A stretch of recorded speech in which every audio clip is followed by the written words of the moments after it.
I'm Karen, in my 40s. I lived with my husband Nick and our daughter Sophia, but my father-in-law, now in his 90s, asked us to move in. Nick has a brother, but he's a traveling worker. His situation is uncertain as to when he'll be able to return home, so the talk turned to us. My in-laws' house is 3 stations away, and we've been helping them with hospital visits, but due to their age, they asked us to move in for emergencies. When my father-in-law consulted us, Nick looked a bit troubled.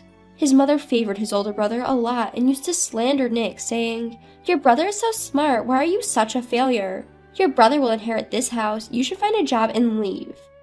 I'm not sure if my father-in-law knew about this, but he said, "Your mom is looking forward to living with you guys too." When Nick consulted with his brother, he seemed relieved and left everything to us, saying, "It would help if you guys could move in." To be honest, I don't like my brother-in-law. He has a son the same age as my daughter Sophia, but he always compares them and looks down on my daughter. During high school entrance exams, despite not much difference, he looked down my daughter for aiming at a high school with a slightly lower score while boasting about his son aiming at a higher one. This happened over the New Year's holiday, just a few months before the exam. In the end, his son didn't get into the school he wanted, but when he decided to go to a private school, he looked down on us saying, "Poor people can only go to public schools, haha." Every time we gathered together for the new year, he boasted, "I'm the eldest son, I'll inherit this house." But now he completely left everything to us. However, since we got my brother-in-law's approval and my father-in-law's eager request, we decided to accept the offer to move in. Originally, we planned to sell the place we were living in once our daughter Sophia starts college and buy a new one for just the 2 of us, my husband Nick and me. But we decided to think of this move as just a year ahead of our schedule. Upon moving in, just as my father-in-law had said, my mother-in-law welcomed our family warmly. She gave the largest room to us, the next largest room to Sophia, and even offered to clean all the areas except for our room herself. When she said, "We'll do our laundry ourselves, but could you please take care of the meals for us?" I was more than happy since I was expecting that I would have to handle everything. Sophia only has 1 more year until college entrance exams. She was a little nervous about the change of environment, but she was relieved to get a decent room. She seemed pleased to be able to use a larger room than before. We decided to pay a few $100s in rent each month and split the cost of utilities and food. The cohabitation started in a much better atmosphere than I had expected. Nick seemed relieved, but after a few months, things started to change slowly. That day was when my mother-in-law was supposed to go to the hospital. Since I didn't know when I would be able to come back, she said, and she asked me to clean and do the laundry. I had just had a day off from my part-time job, so I accepted without thinking. However, when I went to the supermarket for groceries, I happened to see my mother-in-law. She was happily chatting with a friend at a cafe. At that time, I thought it was okay once in a while, but it became not just once in a while after that day. "I have to go to the clinic once a week, and I'll need you to take care of the cleaning and laundry every time." My mother-in-law says this apologetically, but I'm skeptical about whether she's really going to the clinic. She eats 3 meals a day and snacks in between. She is lively every day, sleeps well, and from my point of view, she seems healthy. But I decided to turn a blind eye because I would rather avoid ruining our relationship. I was preparing from the beginning that I would probably end up doing everything, and doing this once a week seemed not a big deal. However, after accepting this, my mother-in-law's request started to escalate. What was once a week became twice a week, then thrice, and on top of that, she said, "Could you please not move the trash can in our room? It's in the best spot right here. I just can't get enough energy going in the morning from your breakfast. I really need more healthier breakfast. Ideally, I'd like at least 5 side dishes. I don't want you to wash that handkerchief with other items because it's important," she said, among other complaints about how I do housework. She even suggested, "Why don't you quit your part-time job? It doesn't look good. Then you could take care of all the housework." Making me do all of the housework and complaining about it is so scary. I brush it off by saying, "I'll think about it." I had some savings for buying a condo, so I figured I could just move out if I got fed up with it. So with that attitude, about half a year passed since we started living together, when suddenly my brother-in-law returned. My mother-in-law was delighted at the news of his sudden job transfer, and as soon as my brother-in-law came back, her attitude changed dramatically. We were kicked out of the room we were using on the day my brother-in-law came back. She said that because my brother-in-law was going to use the biggest room, we should all use my daughter's room. Thinking about my daughter, my husband rebelled, but they didn't take it seriously. We had to use 1 room for 3 people, but my brother-in-law's influence didn't end there. I was told to adjust the meals to my brother-in-law's taste, to hang his suits in a certain way. Furthermore, my mother-in-law's nagging got even worse. "Brother said he wants to eat food with a stronger flavor. I've always felt the same way, but your cooking is a lighter taste," she claimed. You know, what brother hates most is being woken up by the vacuum cleaner, so please don't use the vacuum until brother has woken up.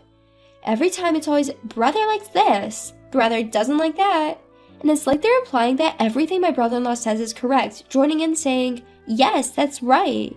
My daughter-in-law and son won't be coming back. My son will be a university student starting next year. He says he's going to stay at that place until he graduates from high school. When my brother-in-law was saying this, my mother-in-law was nodding in agreement, saying, that's right. Considering he has important exams coming up, it would be pitiful to change his environment. My daughter is in the same situation, isn't she? Despite that, we changed her environment twice, from living alone to a 3-person room, didn't we? Holding back my desire to complain, I quietly carried on with the housework, because I knew that if I complained, it would come back many times over. The last thing I need is for my brother-in-law, who has always looked down on my daughter, to shift his target from me to her. I kept holding back, but I felt like I was quickly reaching my limit. It was the time when I thought I couldn't handle it anymore. My brother-in-law, who had been drinking, started to fight with my husband. As the eldest son, it's natural that I take over this place. When my wife and son come here, we'll take care of both dad and mom. You guys should get out of here quickly. Oh, you can leave right now if you want. Your wife, her cleaning is sloppy and her food is terrible. It's unbearable. Mom's still strong. We don't need your wife for housework. It's tiring to deal with your on-edge daughter too.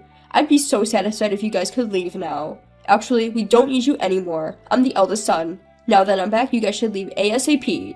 Behind my brother-in-law, who is proudly the eldest son, my mother-in-law agrees with him as usual. Since your brother's wife is coming, we don't need your wife anymore. We only need a grandson, not a granddaughter. You're pitiful having a useless wife who can't cook, clean, or do laundry properly. You've always had a tough time. I actually wanted to live with your brothers. I just reluctantly agreed because your father said so. I never wanted to live with you at all.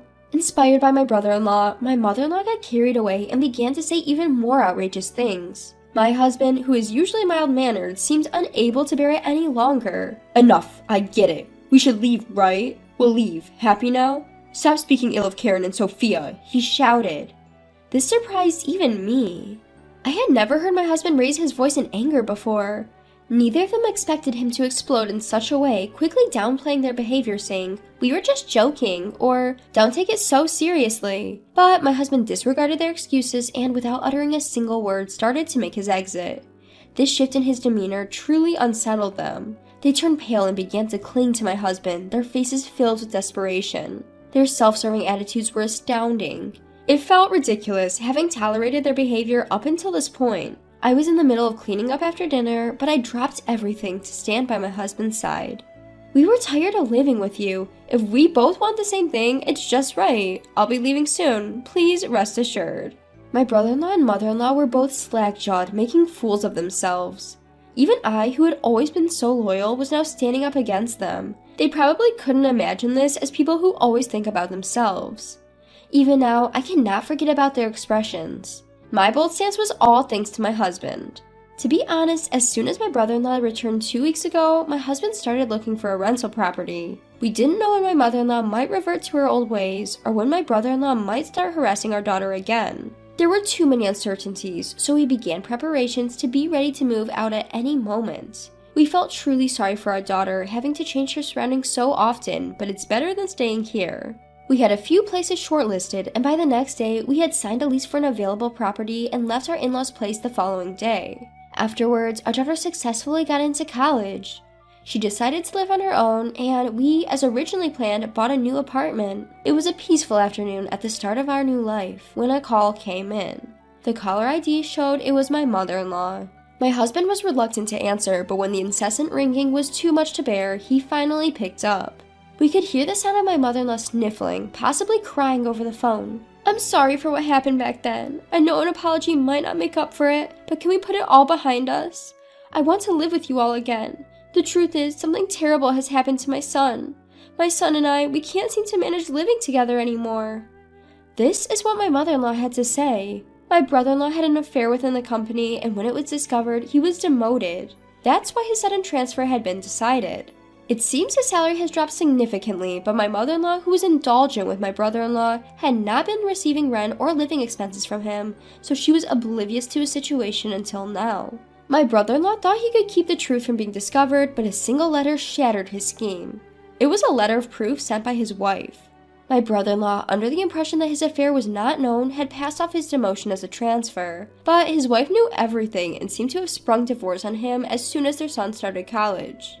On top of the fact that it was already difficult to live on my brother-in-law's income alone, he was saddled with alimony and child support payments, pushing him into a situation where he had no choice but to go into debt. It seems that my mother-in-law wanted to rely on my brother-in-law after she finished using the money left by her husband, but my brother-in-law was demoted and the debt led to a divorce. She won't have anyone to rely on for housework and nursing care. That's why she asked for help. "Can't you at least return my husband to me?" my mother-in-law pleaded with a desperate voice. Yes, my father-in-law is currently living with us. My mother-in-law, who could not oppose to my father-in-law, used to hurl abuse at my husband when my father-in-law was not present. And when she would complain about me, she always made sure that my father-in-law was not around. However, once my brother-in-law moved back, she seemed to think it was okay if my brother-in-law was there, and she started complaining in front of my father-in-law as well. When my husband confessed to my father-in-law about my mother-in-law's past abusive behavior, my father-in-law, who had not known about it, apologized to my husband. "I'm sorry I didn't realize it sooner." And then I went ahead and suggested we all live together. "Just do whatever you guys want." Those were my father-in-law's words, but my husband seemed to be worried about leaving him with my mother-in-law and brother-in-law. That's when I suggested that my father-in-law should move in with us. And so we ended up living together in the new house. Although my father-in-law was quite taken aback by my mother-in-law's behavior, he left her a decent amount of money, probably because of their long history together. Well, if he continued that life, he would have had it for a year. "Dad says he wants to live with us. We no longer intend to live with you, Mom, so don't start asking us for favors now." My husband quietly stated that and then hung up the phone. I would have liked him to say more, but given the significant damage already done, I decided it was good enough. According to what we later heard from my father-in-law, my mother-in-law apparently started working part-time at a convenience store despite her old age. As for my brother-in-law, he was unable to repay his debts with just his regular job and seemed to be working extra hours, even during the night and on his days off, sparing little time for sleep. They seemed to be enjoying their life of debt together. On the other hand, thanks to my father-in-law contributing half of the cost to our apartment, we have plenty of breathing room in our lifestyle. We are planning a trip with him to our daughter's place during the upcoming long weekend. We're looking forward to staying in a luxury hotel and seeing our daughter again after a long time.